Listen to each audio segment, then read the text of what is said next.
Hi everyone, मैं अजीत झा अपने channel education by infinity से एक बार फिर आप सब लोगों का बहुत बहुत स्वागत करता हूँ अपनी अगली वीडियो में। जैसा कि आप अपनी स्क्रीन पे देख सकते हैं कि आज जो 12th क्लास का लास्ट टॉपिक हमने डिस्कस करा था कॉन्टिन्यूटी और उसके बाद डिफरेंशिएबिलिटी, उसके ऊपर कुछ क्वेश्चन प्रैक्टिस करेंगे। कुछ इंपॉर्टेंट क्वेश्चन है प्रीवियस ईयर पेपर्स में आ चुके हैं। तो जैसा कि स्क्रीन पे फर्स्ट क्वेश्चन आप देख सकते हैं, कह रहा है find the value of P and Q for which एक मेरे पास फंक्शन दे रखा है कुछ इस टाइप का, is continuous at x is equal to π/2। ये जो फंक्शन है ये x इज इक्वल टू π/2 पे कॉन्टीन्यूस है और हमें यहाँ पे p और q की वैल्यू निकालनी है। तो अगर हम इसको डिस्कस करें तो हम इसको स्टार्ट करते हैं। देखिए, हम जानते हैं कि कोई भी फंक्शन अगर किसी भी पर्टिकुलर पॉइंट पे कॉन्टीन्यूस होता है, मैं यहाँ पे लिखूँगा if f(x) is continuous at x is equal to π/2, तो हमें पता है कि limit x approach to π/2 negative means left hand limit of that particular function वो इक्वल होगा π/2 प्लस ऑफ f(x) इक्वल होगा f ऑफ π/2 के। ठीक है, अगर ये तीनों की तीनों कंडीशन वेरीफाई होती है तो ये क्या है, कॉन्टीन्यूस है। अब देखिए, अब इन्होंने कॉन्टीन्यूस पहले से दे रखा है। अगर इन्होंने कॉन्टीन्यूस पहले से दे रखा है, इसका मतलब ये और ये तीनों की तीनों टर्म्स आपस में इक्वल ऑलरेडी है और इनका यूज़ करके हमें यहाँ से p और q कैलकुलेट करना है। तो चलिए हम स्टार्ट करते हैं। तो फर्स्ट थिंग हम यहाँ पे देख सकते हैं कि जो मेरे पास limit x approach to π/2 minus, अब बता दूं मैं आपको, π/2 माइनस का मतलब होता है कि x की वैल्यू π/2 से छोटी हो।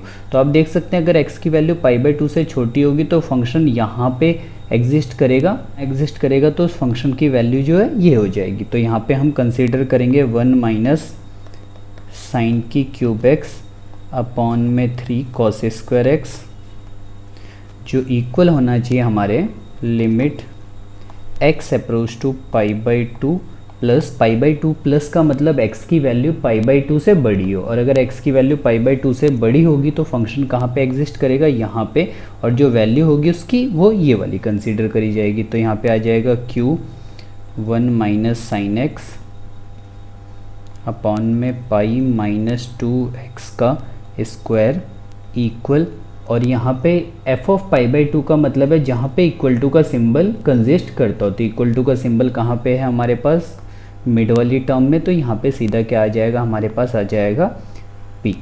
तो अब मुझे इन तीन साइड में से p और q को कैलकुलेट करना है। तो देखिए, दो टर्म अगर कैलकुलेट करनी होती है तो आपको तीनों की तीनों साइड सॉल्व करनी पड़ेगी। अगर आपको कोई एक टर्म कैलकुलेट करना है तो उस टर्म में आपको कोई भी दो डिसिमिलर साइड को कंसीडर करना पड़ेगा। तो यहाँ पे तो हमें दो वैल्यू कैलकुलेट करनी है, तो उस केस में मुझे सारी की सारी साइड्स को सॉल्व करना पड़ेगा। आप देख सकते हैं ये तो ऑलरेडी सॉल्व है, दैट मीन्स मुझे इसको और इसको सॉल्व करना है। तो हम इसको स्टार्ट करते हैं किस तरीके से हम इसे सॉल्व करेंगे। देन फर्स्ट थिंग हम यहाँ पे क्या करते हैं, हम यहाँ पे जो भी लिमिट दे रखा है उसको चेंज कर देते हैं। लिमिट की पावर में पॉजिटिव और नेगेटिव को ख़त्म करने के लिए मैं लिमिट को चेंज कर देता हूँ। यहाँ पे आ जाएगा लिमिट h अप्रोच टू 0, जितने भी x यहाँ पे अवेलेबल होंगे आप उसकी जगह सब्सिट्यूट कर देंगे ये वाली वैल्यू π/2 इसकी लिमिट वाली, देन इसकी पावर माइनस और h डिवाइडेड बाय, यहाँ पे भी आ जाएगा π/2 minus h, then equal to पे भी हम लिमिट चेंज कर देते हैं, limit h approach to 0 q, यहाँ 1 माइनस साइन, इस x को हम रिप्लेस कर देंगे π/2 प्लस h की टर्म से, डिवाइडेड बाय पाई माइनस 2, यहाँ पे भी π/2 प्लस h की टर्म से, और इक्वल टू में मेरे पास क्या दे रखा है, p दे रखा है। देन हम सॉल्व करना इसको स्टार्ट करते हैं। तो यहाँ पे हमारे पास जो आ जाएगा वो आ जाएगा limit h approach to 0।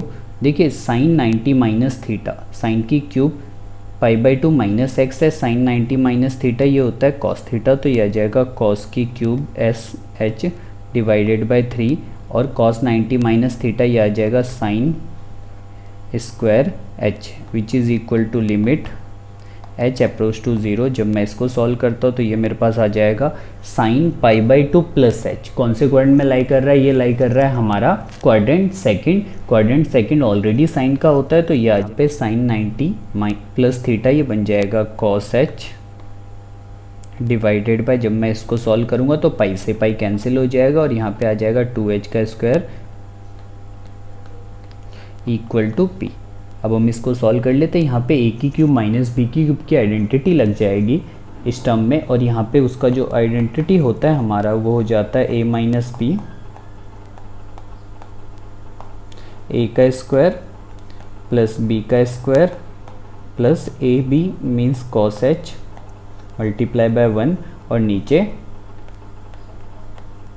Sign square H आ जाएगा इक्वल टू, यहाँ पे लिमिट h अप्रोच टू 0, और यहाँ पे हमारे पास q 1 माइनस कॉस एच, ये जो मेरे पास 1 माइनस कॉस एच की 1 है, इसकी जगह हम आइडेंटिटी लगा देंगे जो होता है 2 साइन स्क्वायर एच बाय 2, तो इसकी जगह हमारे पास आ जाएगा 2 sine square H by 2 divided by, यहाँ पे बन जाएगा 4h square is equal to P.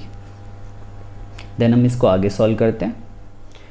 देखिए इसके बाद लिमिट h अप्रोच टू 0 जो हमारा चल रहा था 1 माइनस कॉस एच की आइडेंटिटी यूज़ कर लेते हैं, मैंने सामने अभी लिखा था 2 sine square h by 2, then ये हो जाएगा 1 plus cos square H plus cos H divided by 3 sine square H है, इसको 1 बनाने के लिए हम क्या करते हैं एच स्क्वायर से डिवाइड और एच स्क्वायर से 1, तो लिमिट की आइडेंटिटी का यूज़ करके साइन स्क्वायर एच अपॉन में एच स्क्वायर ये हमारा 1 बन जाएगा।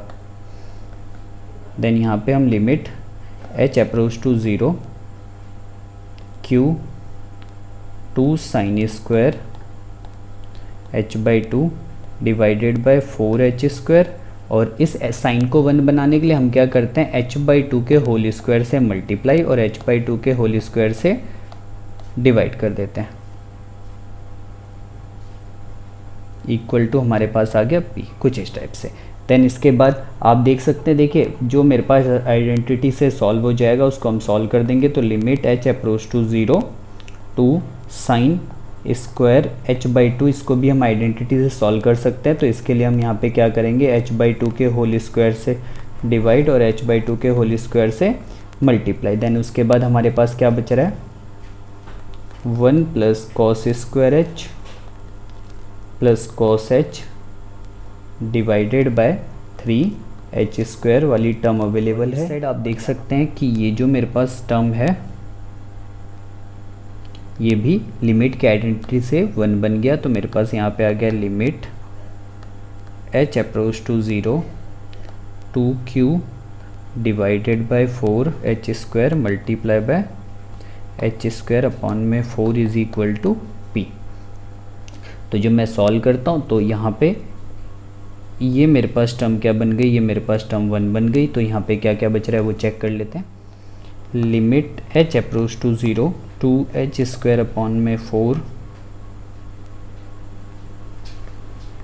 Into 1 plus cos square H plus cos H divided by 3h square, और यहाँ पे हमारे पास आप देख सकते हैं h स्क्वायर से h स्क्वायर टर्म कैंसिल हो गई, 2 से कैंसिल हो गया, तो मेरे पास h ख़त्म, तो लिमिट भी अपने आप ख़त्म हो जाएगी, तो q बाय 8 आ गया इक्वल टू p ये टर्म।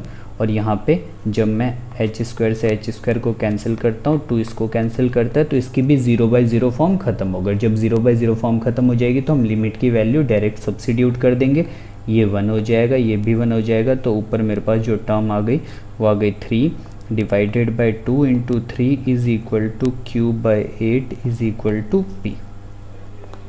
और बस हम कंपेयर कर देंगे, तो अगर मैं इन दोनों को कंपेयर करूं तो p की वैल्यू डायरेक्ट मेरे पास 1/2 आ रही है, और अगर मैं इन दोनों को कंपेयर करूं तो 1/2 is equal to q by 8 आ रहा है, जिससे q की वैल्यू हमारे पास 4 आ जाएगी। तो ये हमारे पास लिमिट का एक एग्जाम्पल था जो कि पेपर में आया हुआ इम्पॉर्टेंट क्वेश्चन है, ये 2016 के एग्ज़ाम में आया हुआ है।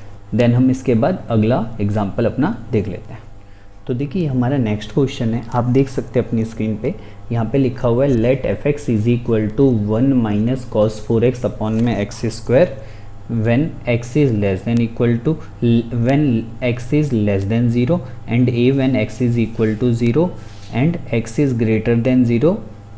तो फंक्शन हमारे पास ये होता है। तो कह रहा है कि if F x is continuous at x is equal to 0 determine the value of a. अगर ये कह रहा है कि अगर x जो है कॉन्टीन्यूस है 0 पे तो आप a की वैल्यू को कैलकुलेट करिए। देखिए जैसे मैंने बताया था कि कोई भी अगर एक वैल्यू कैलकुलेट करना होता है तो उस टाइम पे आपको तीनों की तीनों टर्म सॉल्व करने की ज़रूरत नहीं है, तो वो हम इसमें देख लेते हैं। मैं लिखूँगा if F x is continuous at x is equal to 0 then limit x approach to 0 minus fx वो इक्वल होगा limit x approach to 0 plus fx and then ये इक्वल होगा f of 0 के। तो हम यहाँ पे फंक्शन को कंसीडर कर लेते हैं। तो limit x approach to 0 minus का मतलब x की वैल्यू 0 से छोटी हो तो किसको कंसीडर करेंगे 1 माइनस कॉस 4x अपॉन में x square limit x approach to 0 plus. तो 0 प्लस के केस में 0 से बड़ी वैल्यू जब होगी तो कौन सा फंक्शन आएगा, ये हमारे पास आ जाएगा। तो यहाँ आ जाएगा root X 16 plus root X minus 4 equal to, अगर इक्वल टू वाली टर्म हो तो हमारे पास आ जाएगा a। तो सिंपली यहाँ पे आपके पास चॉइस है। आपके पास चॉइस किस चीज़ की है, या तो आप इसको सॉल्व करिए, ठीक है, या फिर इसको सॉल्व करिए। इन दोनों में से किसी एक को सॉल्व करना पड़ेगा। बट आपको ध्यान रखना है कि आप उसको कंसीडर करिए जो आप इजीली सॉल्व कर पाएंगे, ठीक है। अब मैं जब सॉल्व करता हूँ तो मैं यहाँ पे देखता हूँ कि सपोज़ मैं फर्स्ट टर्म को कंसीडर कर लेता हूँ। अगर मैं फर्स्ट टर्म को कंसीडर करूँगा तो मेरे पास जो टर्म आ जाएगी सॉल्व करके वो आ जाएगी, देखते हैं। फर्स्ट ऑफ ऑल मैं लिमिट कंसीडर कर लेता हूँ। लिमिट को चेंज कर देते हैं, h approach to 0 1 minus cos 4 यहाँ आ जाएगा 0 minus h divided by 0 minus h का whole square equal to a। मैं इसको इग्नोर कर रहा हूँ। तो यहाँ पे आ जाएगा limit h approach to 0 1 minus cos का एंगल अगर नेगेटिव होता है तो ख़त्म हो जाता है। तो ये आ जाएगा 4h अपॉन में स्क्वायर है नीचे, तो ये आ जाएगा। हम यहाँ पे अगेन आइडेंटिटी यूज़ कर लेंगे। 1 माइनस कॉस 4h का फार्मूला हो जाएगा 2 sine square 2h divided by h square equal to a। Then इस टर्म को 1 बनाने के लिए मैं क्या करूँगा, h आ गया divided by h square multiply कर देता हूँ 2h के स्क्वायर से और डिवाइड भी साथ में। तो इस केस में ये जो मेरे पास पूरी टर्म बन जाएगी ये बन जाएगा 1 बाय द आइडेंटिटी। तो यहाँ पे आ गया 2 4h square divided by h square equal to a। जैसे s से s कैंसिल, लिमिट ख़त्म हो जाएगी तो a की वैल्यू कितनी आ गई, 8 आ गई। अब सिमिलरली अगर आप सेकंड चॉइस लेते हो, अगर सिमिलरली आप इस तरीके से ये वाली चॉइस कंसीडर करते हो तो इससे भी आंसर जो है वो सेम आएगा। तो ये हमारे पास एक और लिमिट का एग्जांपल था। देन हम इसका अगला एग्जांपल देख लेते हैं। देखिए एक हमारे पास आप अपनी स्क्रीन पे देख सकते हैं, अच्छा और इम्पॉर्टेंट क्वेश्चन है। कह रहे 4 व्हाट वैल्यू ऑफ k की किस वैल्यू के लिए following function at x is equal to -π/6 is continuous, ठीक है ना। मतलब x इज इक्वल टू -π/6 पे फंक्शन कॉन्टीन्यूस है तो हमें किसकी वैल्यू कैलकुलेट करनी है, k की वैल्यू कैलकुलेट करनी है। तो सिमिलरली मैं यहाँ पे भी सेम कंडीशन अप्लाई करूँगा। इफ़ एफ एक्स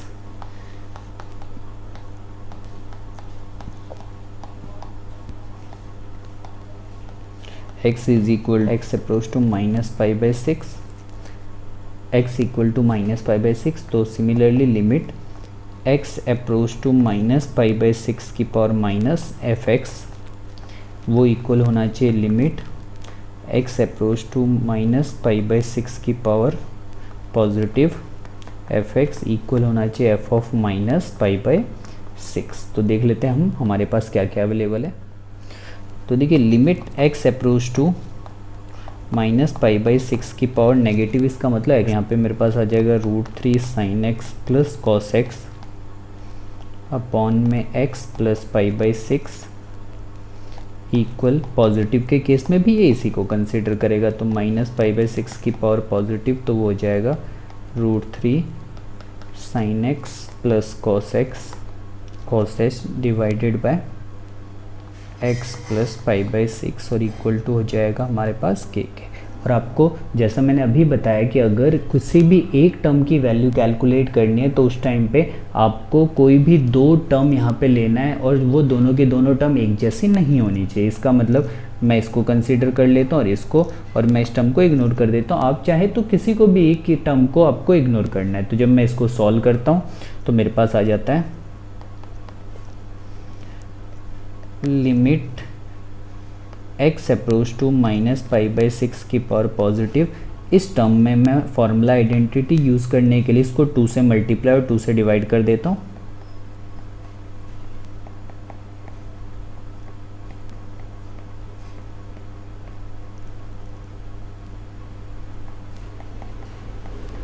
तो आप देखिए इसमें किस तरीके से हम फार्मूला अप्लाई कर सकते हैं। ये जो मेरे पास 2 एज इट इज़ आ जाएगा, sin x as it is है, और √3/2 जो होता है वो cos में मेरे पास आता है π/6 पे, plus cos x as it is, और 1/2 हमारे पास sin में आता है π/6 पे।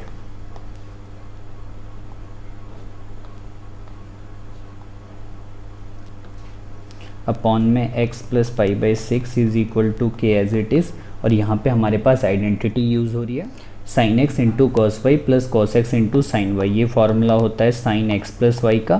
तो यहाँ पे हमारे पास ये टर्म आ गई sin x plus π/6 divided by x plus π/ equal to में k। और जब मैं इसकी लिमिट को चेंज करता हूँ तो लिमिट चेंज करने पे मेरे पास आ गया limit h approach to 0 two sine x की जगह पे हमारे पास आ जाएगा माइनस का π/6 प्लस में h प्लस का π/6 ऊपर एज इट इज़ अवेलेबल है, डिवाइडेड बाय यहाँ पे भी आ जाएगा माइनस का π/6 प्लस में h माइनस का प्लस का π/6 इज इक्वल टू k। तो आप देख सकते हैं यहाँ पे भी π/6 से π/6 कैंसिल, यहाँ पे भी। तो मेरे पास ऊपर क्या बन गया, वो बन गया limit h approach to 0 two sine h divided by h is equal to k। तो ये पूरी की पूरी आइडेंटिटी 1 बन गई, तो k की वैल्यू हमारे पास डायरेक्ट आ गया